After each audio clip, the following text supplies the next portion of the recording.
అసలుకి రాజకీయాలు చాలా ఇంట్రెస్ట్గా వేడివాడిగా ఈ ఎలక్షన్లు ఇప్పుడు కూడా ఇంత ఇంట్రెస్ట్గా లేవేమో నాకు అనిపిస్తుంది. ఇంతకు మ్యాటర్లోకి వెళ్తే నిన్న జగన్మోహన్ రెడ్డి గారు విలేకరుల సమావేశంలో మాట్లాడుతూ పవర్ స్టార్ పవన్ కళ్యాణ్ గారి మీద ఒక అద్దరిపై పనిచేశారు. ఆ తర్వాత ఇంక చూసుకోండి, అటు పవన్ కళ్యాణ్ అభిమానులు కానీ ఇటు జగన్మోహన్ రెడ్డి గారి అభిమానులు కానీ మాటల యుద్ధం మాటల తోటాలు పేలిపోతూ ఉన్నాయి. ఇంతకు మ్యాటర్లోకి వెళ్ళిపోదాం. ఏంటంటే మ్యాటరు, జగన్మోహన్ రెడ్డి గారికి ఇంకా పవన్ కళ్యాణ్ గారి మీద కసి తీరలేదు.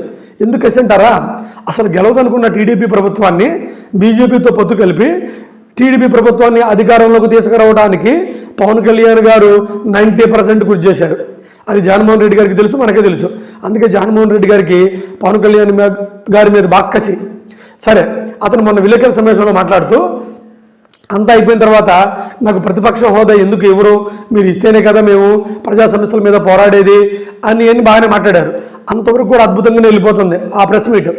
అయితే క్లైమాక్స్లో వెళ్ళిపోయేటప్పుడు అతను అక్కడున్న ఒక విలేకరు ఏమడిగాడంటే, జగన్మోహన్ రెడ్డి గారిని ఆపి లాస్ట్ మూమెంట్లో ఆపి, ఏమంటే పవన్ కళ్యాణ్ గారు మిమ్మల్ని ఇలా అన్నారు కదా, మీరు ప్రతిపక్ష హోదా కావాలంటే జర్మనీ వెళ్ళిపోమన్నారు కదా అని అతను అడిగిన ప్రశ్నకి ఇతను లేచిపోతూ అద్దరిపై పనిచేశారు. ఏంటంటే ఆ పంచి, ఆయన కార్పొరేటర్కి ఎక్కువ ఎమ్మెల్యేకి తక్కువ పవన్ కళ్యాణ్ గారు, ఆయన గురించి నా దగ్గర మాట్లాడొద్దు అన్నారు. ఎస్, ఇంకక్కడి నుంచే అటు ఇద్దరు అభిమానుల మధ్య మాటల తోటాలు పేలిపోతున్నాయి. అయితే ఇక్కడ రాజకీయ విశ్లేషకులు ఏమంటున్నారంటే, ఇతను అందే కరెక్టా కాదా? ఎస్, ఇతను అంది ఒక రకంగా చూసుకుంటే ఇతనుకున్న మానసిక కుళ్ళు ధోరణి కనబడుతుంది. సరే, కరెక్టా కదా పక్కన పెడితే, ఇది కరెక్టా కదా చెప్పేటప్పుడు పవన్ కళ్యాణ్ గారు చెప్పింది కరెక్టా కాదా అనేది మనం ఆలోచించాలి. పవన్ కళ్యాణ్ గారు అసెంబ్లీ సమావేశం అయిపోయిన తర్వాత ముందు రోజు అతను మాట్లాడుతూ ఎలా అన్నారు, ప్రతిపక్ష హోదా జగన్మోహన్ రెడ్డి గారికి రాదు, అది 18 సీట్లు వచ్చిన వాళ్ళకు ఉంటుంది, ఈయన 11 వచ్చింది కాబట్టి జర్మనీ వెళ్ళిపోమని అన్నారు.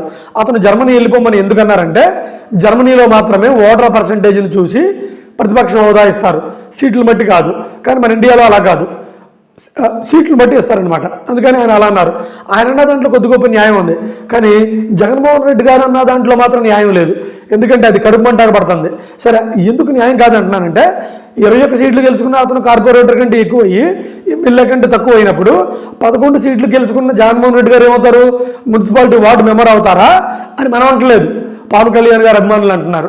ఇంకా ఆ విషయం అందరితో ఆపకుండా మొన్న ముద్రగడ్డ గారు, మొన్న పౌరశాఖ మన పవన్ కళ్యాణ్ గారు సంబంధించిన వ్యక్తి అతనేమన్నారంటే, మరి మా ఊరు కార్పొరేట్కి ఎక్కువ ఎమ్మెల్యేకి తక్కువ అయినప్పుడు మీరు జగన్మోహన్ రెడ్డి గారు మీరు కోడికత్తికి ఎక్కువ గొడ్డలకి తక్కువ అని సెటైర్ వేశారు.